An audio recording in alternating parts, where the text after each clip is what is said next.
talking to some of the best voices in Nashville. This is One-on-One with Greg Pogue. Presented by Freeman Webb. Also brought to you by Strike and Spare Family Fun Centers, Bass Tire Company, Sam's Sports Place and Sports Grill, Holiday Inn Express Nashville Airport, Valentino's Ristorante, and Sir Speedy of Music City. One-on-One with Greg Pogue, broadcasting live from Roy's Meat Service in East Nashville. Your sports live here on 94.9 The Fan And the Game Nashville Sports Network. Now, here's Greg Pogue.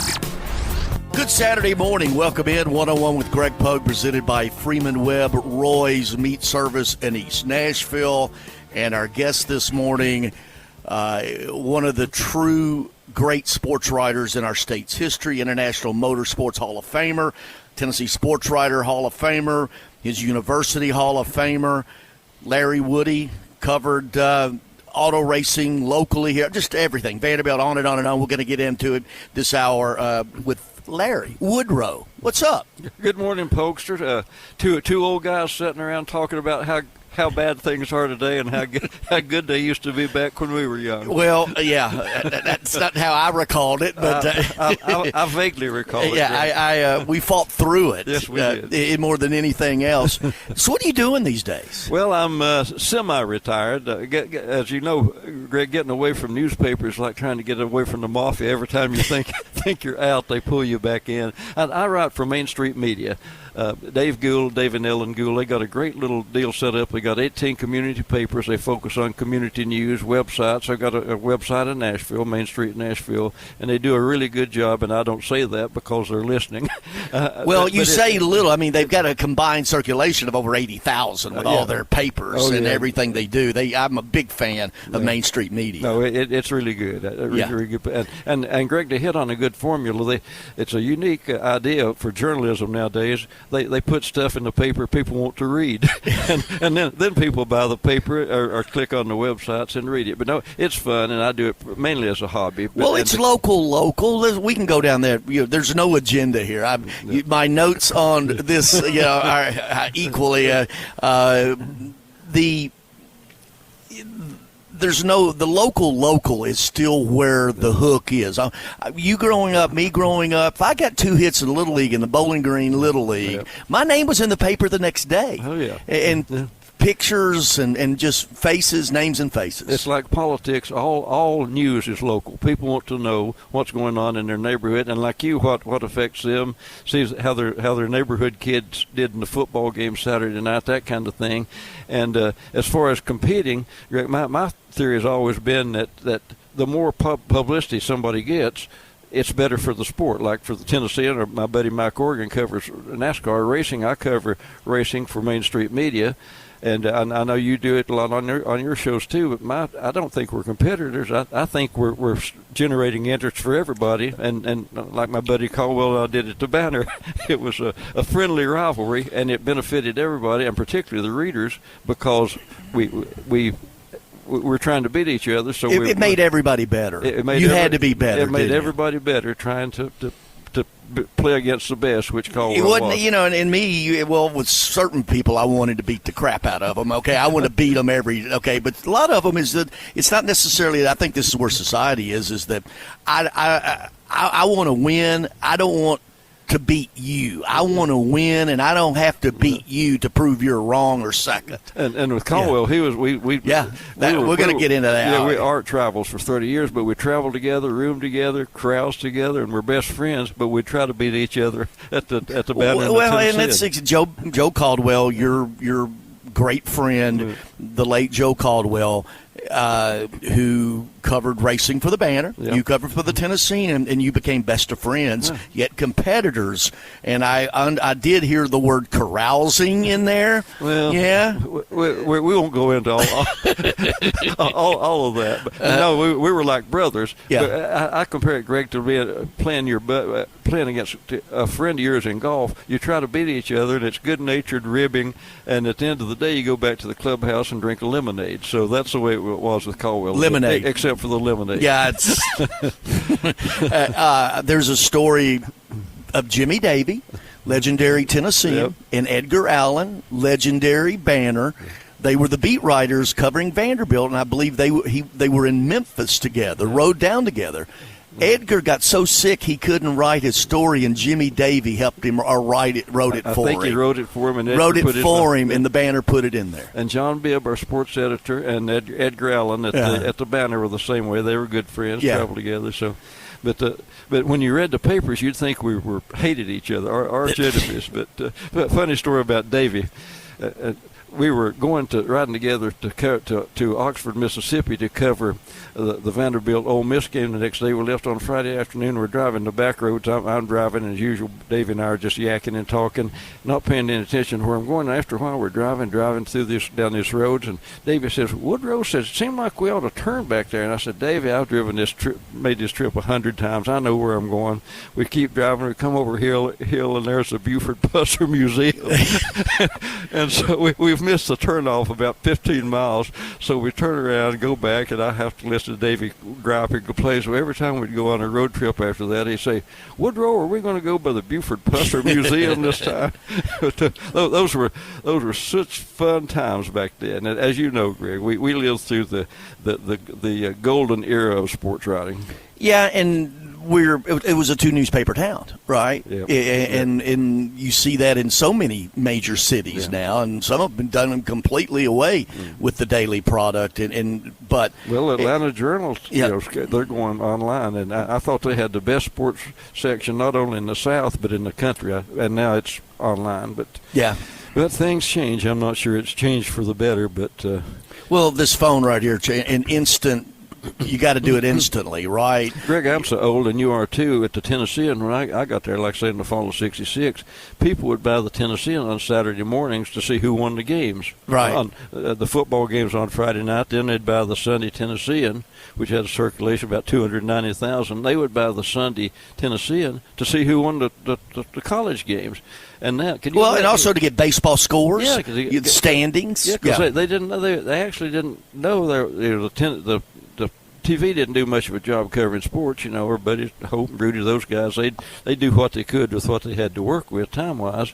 But that's how you tell people that nowadays that people would buy a newspaper to see who won the game the night before, and they think you chiseled it on a cave wall with a hot type. Yeah, using hot type. Larry Woody, our guest, 3-time Tennessee Sports Writer of the Year. And you were in that company too, Greg. Well, thank you. You're there. Yep. It's a nice Hall of Fame to be in. It is. It really is a good. And when you talk about Fred Russell, John Bibb, and everyone, it is an honor. Pretty awesome company. It is. Where are you from? Crossville, little town up in the mountains. Yeah.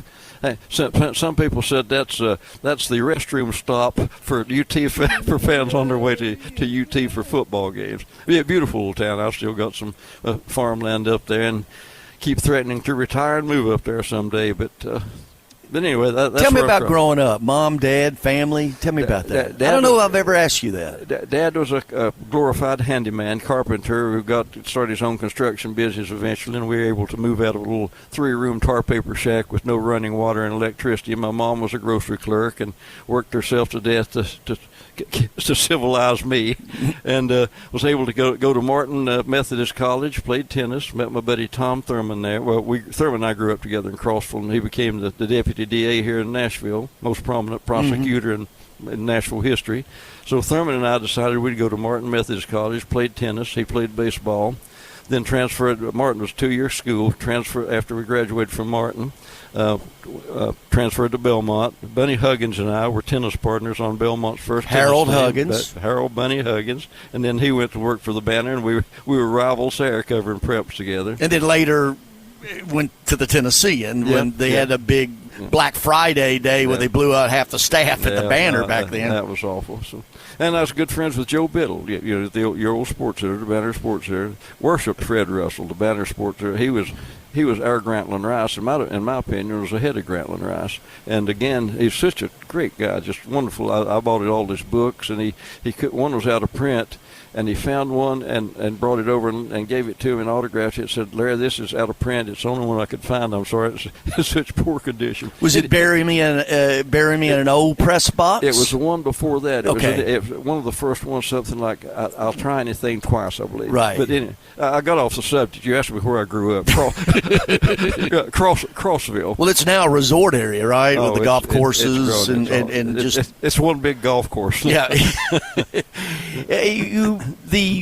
But you went to Belmont, right? Martin Methodist 2 years. Yeah, then because Belmont. It was a 2 year. Now it's University of Tennessee Southern. Yeah, UT right, Southern. And you're in that Hall of Fame as well. I don't want, because we've got a break coming up here in a couple minutes. I want to talk a little bit about in depth more of your military and thank you for your service and how much that made you as well. And also talking about the Vanderbilt days, beat writer. You were joking a minute ago. The only coach you never got along with was Eddie Vogler. You were there. I know. And I hated to see it. No, you loved every minute. You egged him on. No, actually, Mark McGee was still the beat writer. I was just part of that whole thing. Yeah, Mark and I, we compared, but you were there. I was Vanderbilt beat writer right after that. Later on, after I ran McGee off the beat. Yeah. But in those Vanderbilt days, can you imagine where Vanderbilt is today? It's incredible. It's in all sports. You ever thought their baseball would win a national championship? No, they didn't even have a fence. And my buddy Larry Schmitto still takes credit for that. He built a program. Oh yeah, Schmitto, and we might get into Schmitto. A lot of people, our listeners, probably don't know who Larry Schmitto was. I think he's one of the most significant sports personality in Nashville history. Well, I'm going to do that in a minute. I'm going to have you name the Mount Rushmore of Nashville sports figures historically. And I would agree with the first one is Larry Schmitto. Yeah. So, all right, we'll take a break. It is Larry Woody, 101 with Greg Pogue, presented by Freeman Webb, right here at Roy's Meat Service in East Nashville. Welcome back in 101 with Greg Pogue, presented by Freeman Webb, Roy's Meat Service in East Nashville. Our guest is three-time Tennessee Sports Writer of the Year, multiple Hall of Famer, including the International Motorsports Hall of Fame, Larry Woody. With us, Larry, before we went to the break, we brought up Larry Schmitto, and then I said, hey, let's do a Mount Rushmore of the four most important figures in the history of Nashville sports. And Larry, obviously, is at the top of the list. He would be the Mount Rushmore, Greg, and not just because he founded the Sounds and revived baseball. When I started at Tennessee, and there was no professional sports in Nashville except the two NASCAR races at the fairgrounds, the two NASCAR Winston Cup races every year. Schmitto, against all odds, and mortgaged his own house to pull it off, started the Sounds. The Sounds, as you know, were so successful, it got national attention. Sports Illustrated was coming in and doing stories about Larry Schmitto's minor league team, led the nation in attendance, all these wacky promotions. New York Times, the national media was writing stories about Larry Schmitto's Sounds. It caught the attention of a guy named Bud Adams down in Houston who was looking for some place to move his team, and he thought, well, Nashville seems like it's kind of an interesting sports market. Now, I'm not saying that's the reason Bud brought the Titans here, the only reason. I'm saying that's what caught Bud's attention, and I know because he told me. So that got Bud's attention. Then he at least began to look and explore, and he said, sure enough, I kind of like Nashville. So Schmitto certainly played a hand, if not not the factor in getting the Titans, and then it went from there. So again, that's why I would say Schmitto is the most significant sports figure in history. You'd probably have to put Fred Russell up there too, and like I say, he was our Grantland Rice. He was a nationally prominent sports writer, columnist, and the best in the business, again, in my opinion. Well, he wrote for the Saturday Evening Post, the national column. He was national. Well, if Vanderbilt didn't hire anybody unless he approved it. He did. Bill wrote a sports column once saying they're speculating who might be the next AD, and he said, go over to the Banner and ask Fred Russell. But Greg, I covered the NFL for 3 years, traveled around, and I would be in the press box, and they'd have Larry Wood in Nashville, Tennessee, and everywhere I get, Chicago, L.A., New York, Miami, anywhere around the country, when other writers would be wandering around the press box and see the name tag Woody Nashville they come. How's Freddie doing? Well, How's you Freddie can imagine being with the banner. He knew everybody. Yeah, he knew everybody. It was a great honor of my life. He signed a really nice note to me with one of those books, and just great guy. Yeah, his daughter Caroline's just a sweetheart as well. She's as sweet as can be. And yeah, I'd put Smith-O and Russell up there, and of course Caldwell and I'd have to be on there. Oh yeah, too, we can't have five. But no, those two would be in a class with themselves, as we said. Tell me about covering racing. How did that all start? Because you're now in an International Motorsports Hall of Fame. The first one I saw, car race I saw, Greg, the first one I covered was the first one I saw. I was working I was part-time going to Belmont at the time. This is probably about 67 along in there. And our regular racing rider, Tom Powell, was incapacitated that night. So Bibb comes in and said, Woody, go to the fairgrounds and cover the race. And I said, go where and do what? I'd never seen a race, and I'd never been to a track, and back then the races weren't on TV, so I'd never seen them. I didn't know which direction the cars ran. So Bibb said, go out to the track, look up Joe Carver, who was the PR director under Bill Donahoe, and he said, Carver will help you out.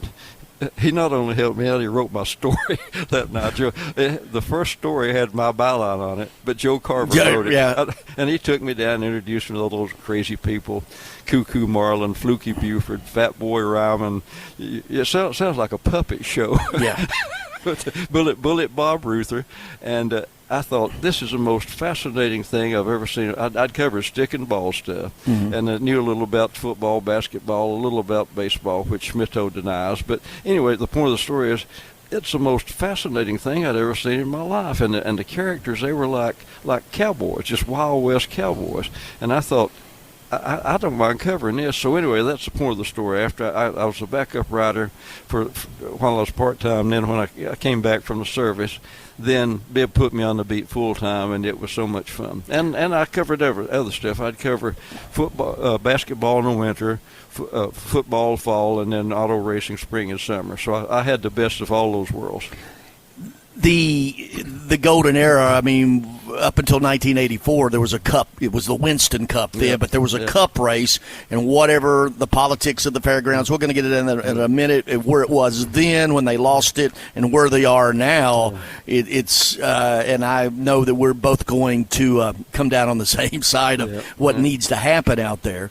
But it was the golden era. I mean, you had Richard Petty won out there, 7, 8, 10 times. Darrell Waltrip, obviously and it was a thing. Sterling Marlin, yeah, to win obviously, right. No track in the country has produced more NASCAR winners and champions than the Fairground Speedway. It's alone.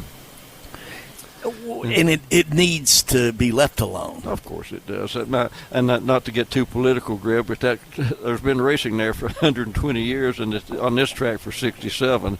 So anybody who moved into that neighborhood in the last 120 years knew that they were moving next to a racetrack. So it's like my buddy Mike Organ says, he and his wife bought some property at home fairly inexpensive by the airport because it's by the airport. That's what this is. The reason that they got that property relatively inexpensive because it's next to a track.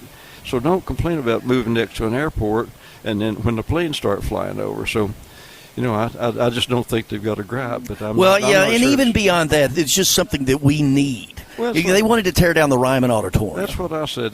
Some of the anti-track people say you got a good track in Gladeville, the Nashville Super Speedway. Why do you need this one? Well, why do we need the Ryman Auditorium? We've also got a good music venues in other places, but we shouldn't bulldoze the Ryman, and that's part of Nashville's history, not just sports history, part of the fabric of our city is that racetrack, and it's still active, and it's got unlimited potential. That could be, like Gary Baker used to say, Nashville could be Daytona without the beach. Yeah, and also right now, and we need to shout out to Jackson Boone Racing. Of course, Roy's Meat Service is a huge sponsor. As a matter of fact, Jackson with the win this past Saturday night, the late model. So we need to give Jackson Boone a shout out with that. And I've got to meet them through Jeff Roy here. Great kid. I've interviewed him, and he's just a really Just a great kid. He's got it. Yes, he does. Yeah, but anymore these days, there's only so many seats, right? Jackson's got the poise, the personality, and the talent. He's got it all, and just needs the backing. Yep. Yeah, and so Larry Woody is our guest. 101 with Greg Pogue, presented by Freeman Webb. We are at Roy's Meat Service in East Nashville. When did you first meet Joe Caldwell? On the Vanderbilt, yeah. Okay. Yeah. So it wasn't racing; it was the Vanderbilt beat. Well, actually, we also covered racing, and also both of us during that early era covered OVC, Ohio Valley Conference. So we also covered. That's where I met Joe. Yeah, on the OVC. On the OVC beat. So, like on the NASCAR beat, we traveled together to OVC games, roomed together. Let's see. I said. Could you see Paul Kaharski and me going to a game together? No, the answer's no. But go ahead. Probably not. Okay. No, I like Paul. He was there when I came, but he's. Okay. I like him. But we talked about it earlier on, though. But you two, that friendship. I know it when we lost him. You lost him. It was a tough one. It was. We'd been out with my wife, and I'd been out with Joe and his wife the night before the Boots Donnelly roast downtown, and said goodbye at midnight. Boots' his brother-in-law. Yeah, Boots. Yeah, Boots said I woke up one morning and realized, good Lord, Caldwell's my brother-in-law. But no, we said goodnight about midnight that night. And about 6 in the morning, Kathy called crying and said, Joe's gone. So. Rough time. Rough why was he such a, I owe him a lot. Here's why. At the Banner, he pushed the publishers, Brownlee Curry and Irby Simpkins, to start a 401k retirement plan. Yeah. And we didn't have anything. Yeah. And I fed into it, did everything. We didn't have a retirement plan. And because of him, I built retirement money. I knew that. And if it wasn't for him, a lot of people wouldn't have had that retirement fund. Yeah. And he was a great rider. He kept the pressure on Greg, not just NASCAR, but OVC. He was really good. So it was constant pressure competing against, like I used to say, it's like like you're a race driver. You wake up every morning and you've got to race against Richard Petty that day. That was what it was like competing against Caldwell at the Banner.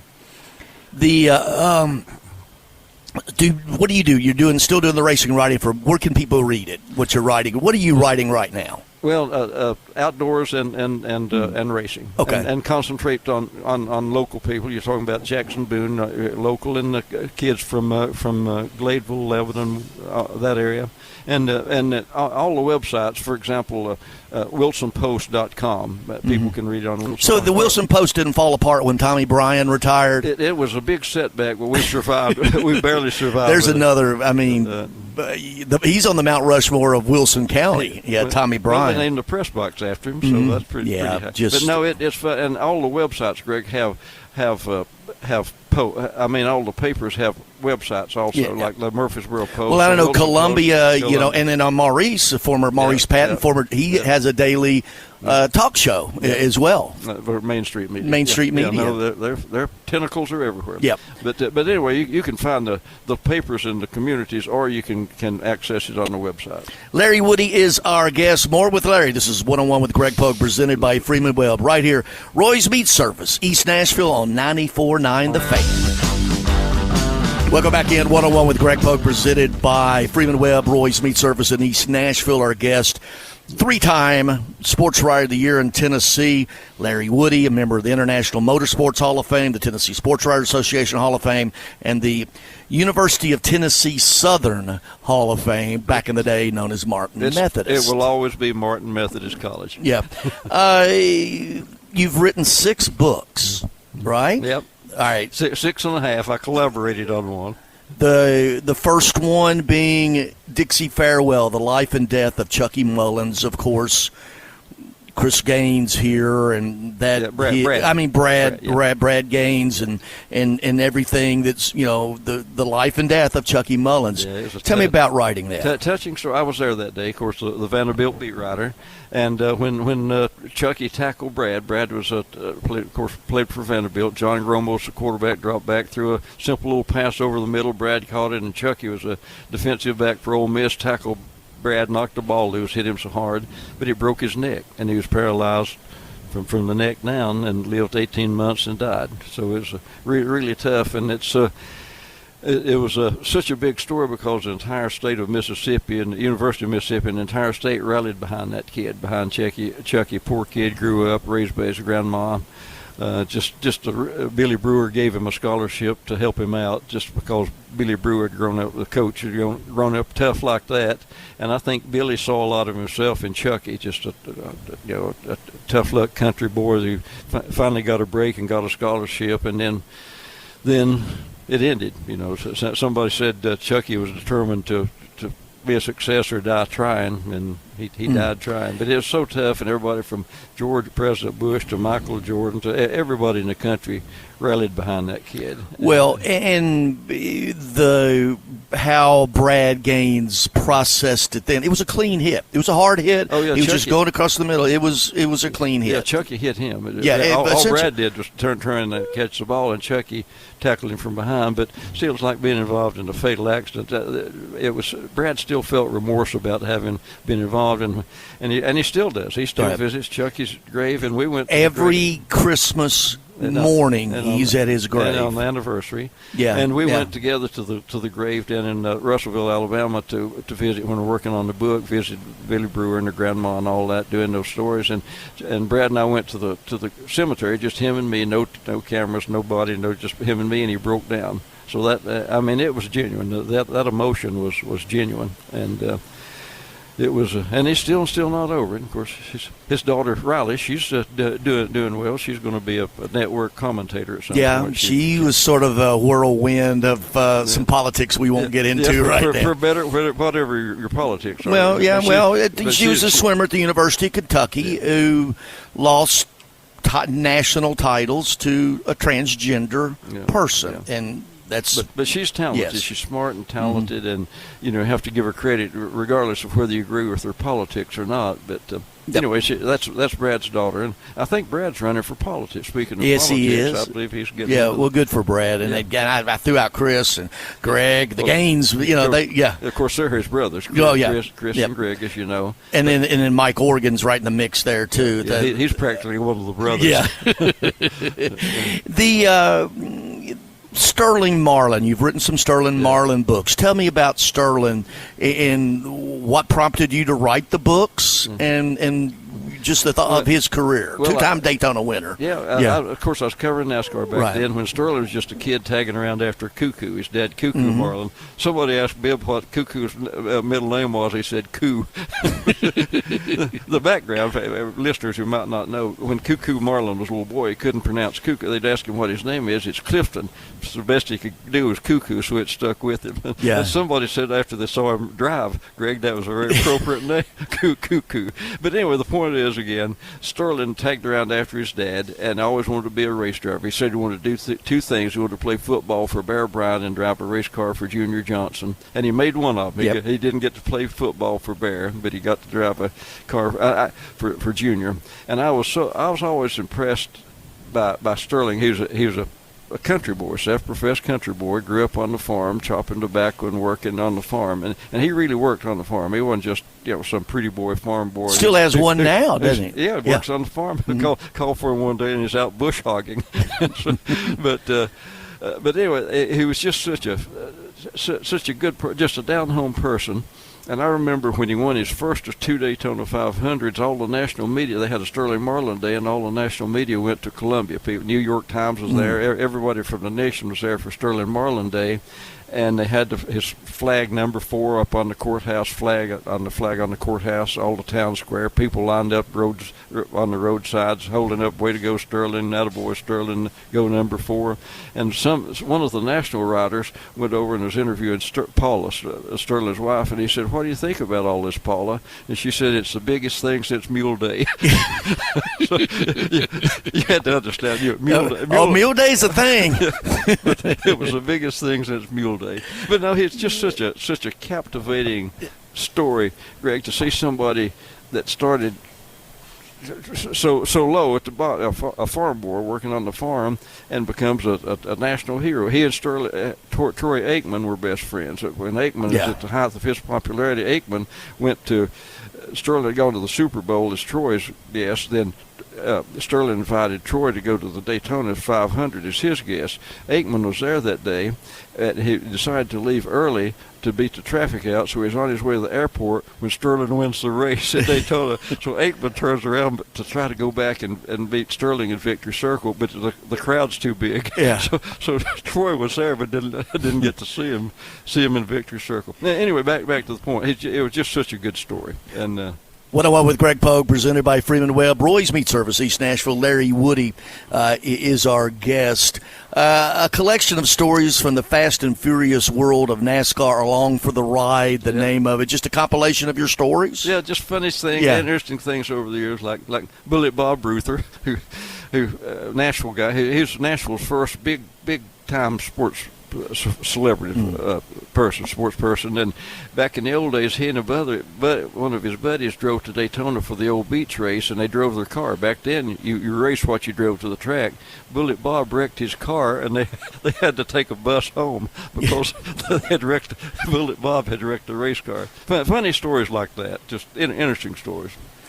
And Mark Martin, Mark of Excellence. Yeah, that was a book. That was a written on request book with the publisher. The Sterling books had done so well, and the Along for the Ride, that the publisher out of Chicago wanted to do another racing book. It's basically the Mark Martin's basically a coffee table book with a lot of pretty pictures and some writing in between it. But I'd always admired Mark Martin too. He was from Batesville, Arkansas, and again, he said he used to race against green-teethed pulpwood cutters, but again, it's just kind of an inspiring story for some kid to come from where he did and rise as high as he did.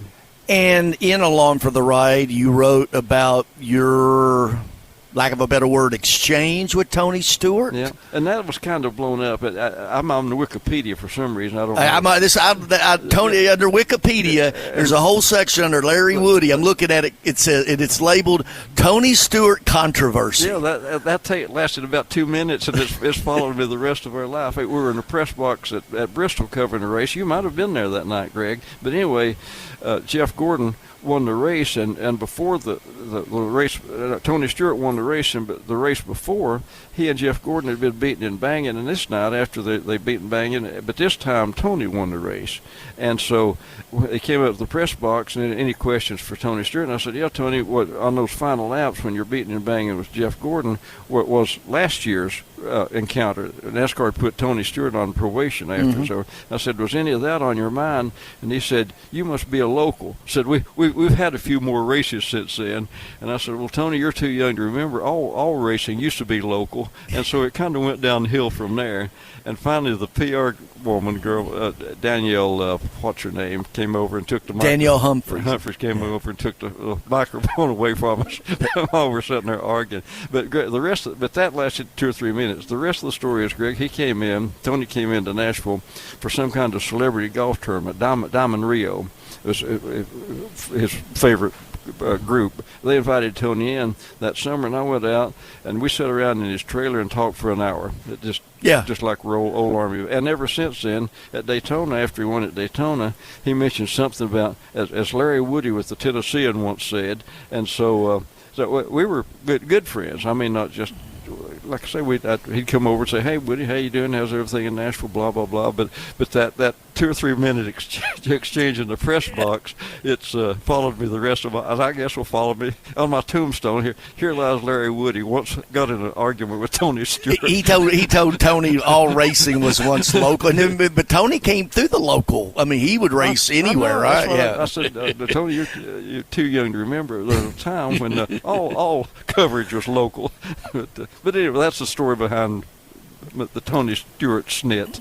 Yeah, who did you like covering, though, on a national basis that maybe you didn't get to be friends with them or not, but you really enjoyed what they were about? Of course, Richard Petty. Wow. Everybody likes Richard, and we became pretty good friends. Earnhardt, I really liked Earnhardt and admired him, and we were good friends. I was with him all the way from the first race he won as a rookie till I was at Daytona when he got killed.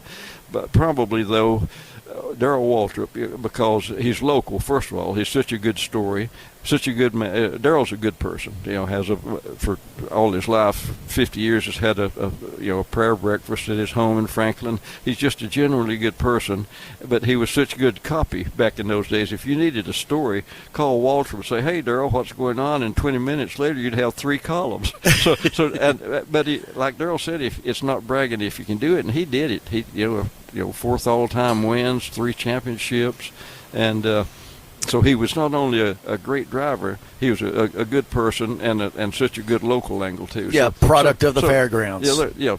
Again, he's one of those fairgrounds graduates that went on to become one of the greatest drivers in history. And so there were several up there, and Sterling, of course, just the local guy, Bobby Hamilton. I was always a fan of Bobby Hamilton, another one of those kind of bootstrap stories that lived on the street at one time, and then just really, really tough. I admire. I always like stories like that. Larry Woody is our guest, 101 with Greg Pogue. More with Larry coming up right here on 94.9 The Fan.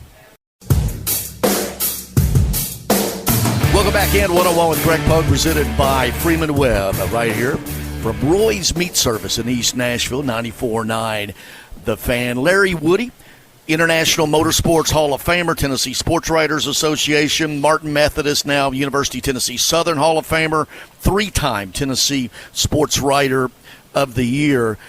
Tell me, you were at Martin Methodist, were you, and you served our country. Tell me about how that all played out. Well, of course, Martin Methodist, 2-year school in, right. And after I graduated, met my wife there, Mary Frances, changed my life, kept me out of prison, and and then we transferred to Belmont together, and like I said, played tennis at Belmont with Huggins. After I graduated from Belmont, and I was working at Tennessean part-time, Raymond Johnson. I'm the last of Raymond Johnson's hirees.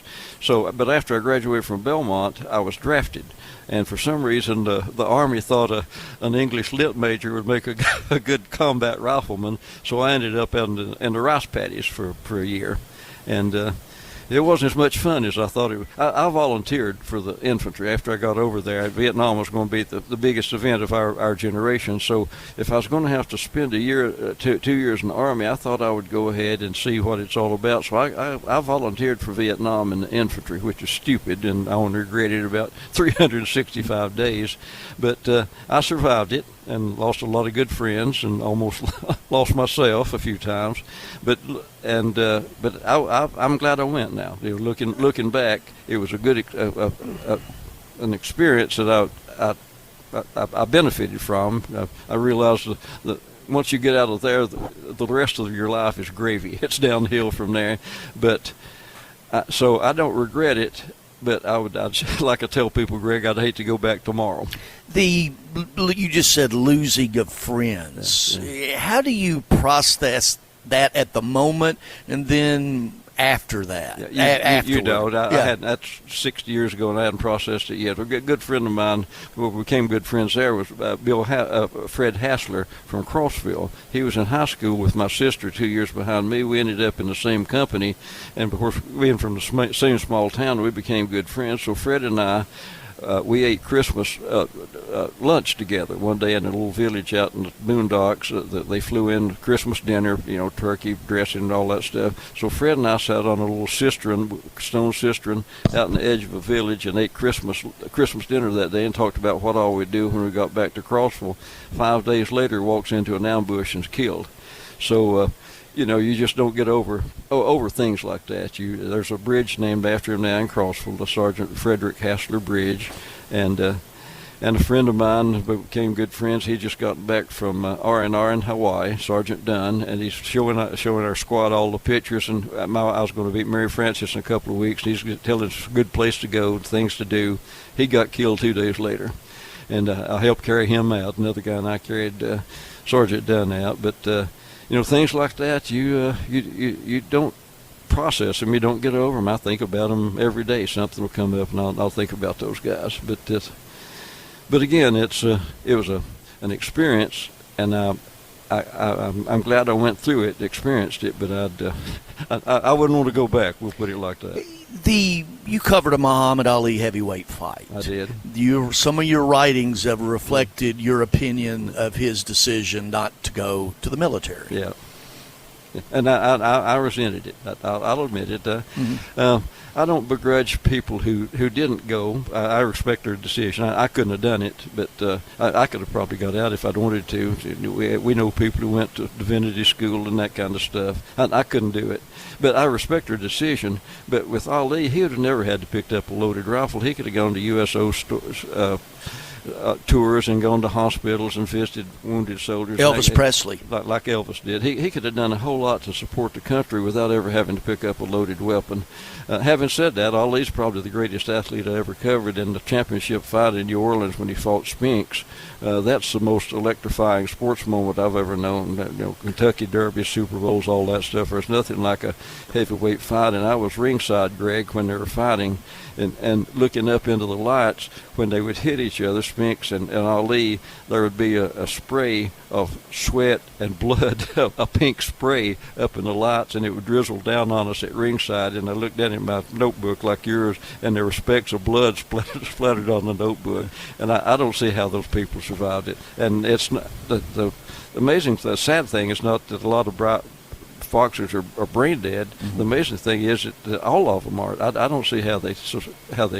But then years later, I interviewed Ali at Vanderbilt. He came in to some kind of humanitarian tour, and his wife was there, and I went out to interview him, and he couldn't walk across the room. One of his last wife was with him, and she had to hold his arm and help him walk across the room. And here's maybe the greatest athlete in history, and he can't walk, he can't talk, he just mumbled. I never could understand what he said. So sad ending. Yep. Mickey Mantle was the same way. Mickey was my hero growing up, and I interviewed him once, and I wish I hadn't. So, but not all stories have happy endings, I guess is what we're saying.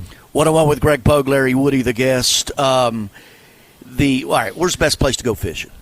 Where are we going fishing today? Well, tomorrow? Percy Priest used to be, but my buddy Bob Sherber and I, we went 3 times this year and caught 5 crappie. So I'm not sure, Greg, I'm the right one to offer fishing advice. It's the worst year I've ever had. I've never. How often do you go fishing?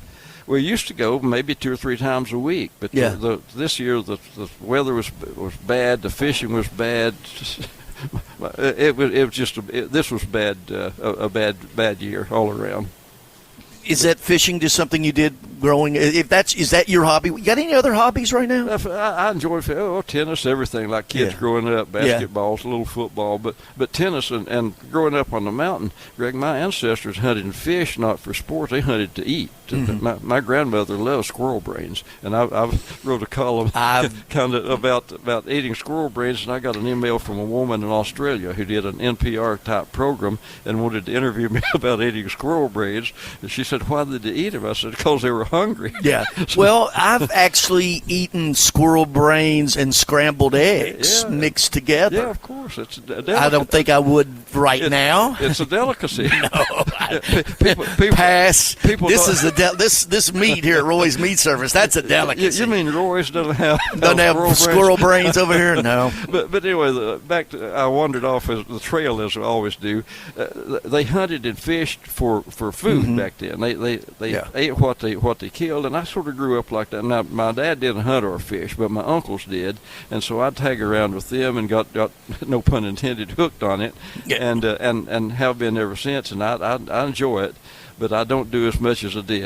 I can't climb in and out of the boat like I used to. And some of the people around here that had like. Bill Hall, Channel 4, remember Bill J, Woods and Waters. Oh, yeah. There's no Bill Dance, for example. Jimmy Holt, obviously the Tennessee outdoorsman. There's really nothing that one person that sort of is the bell cow of all that. No, now. Not anymore. The fishing shows and programs are kind of like print papers. They're fading out. But Bill, I thought the world of Bill Hall. I did a feature on him. He's a Vietnam veteran. Bill Hall was a Vietnam. Of course, vet. Channel 4 weatherman. Yeah, and Gardner and all that, and had this fishing show. And then Jimmy Holt. Of course, I worked with Holt for 40 years at Tennessee, and he was a character. Bob Stieber was the outdoor editor at the Tennessean, and he was international. He was an internationally known outdoor editor. And that's really how I got actually got my job because of Stieber. They needed a backup outdoor column. Stieber's under the weather one summer, and I wrote Raymond Johnson. He said, well, Stieber's coming back, but we need some part-time help. I told him I was going to Belmont, and he said, when you get your classes scheduled, come to the Tennessean. I'll see what I could put you to work. So I went in to meet Mr. Johnson. He said, can you type? I said, yes, sir. And he said, be in here at 4 o'clock Friday. That was my interview. Can you type? When you left, Mike Organ sort of like everything he does over there, utility infielder, right? Can play everywhere. Yeah. You would still get all of these fishing lures in the mail, and he would actually give them to me to give to a friend of mine who was a fisherman. I don't know what to do with these. Organ, he was even the outdoor editor, right? And he'd never been outdoors. he wouldn't know a trout from a muskrat. But a great guy, and he was so good. Organ's so good. He would interview people, who did outdoorsmen, duck hunters. But right. He did a good job doing it, even though he wasn't an outdoorsman himself. And he said, "Well, I covered boxing too, but I've never boxed." Yeah, when you look back at your career, pride sometimes is not an adjective that people don't like to throw around. But what are you the most proud of? Well, it was so much fun, and there were some human. So, as you know, sports is it's a microcosm of life. You got winners and losers. You got highs and lows, good times, bad times, and it's a reality show. A reality show that's real.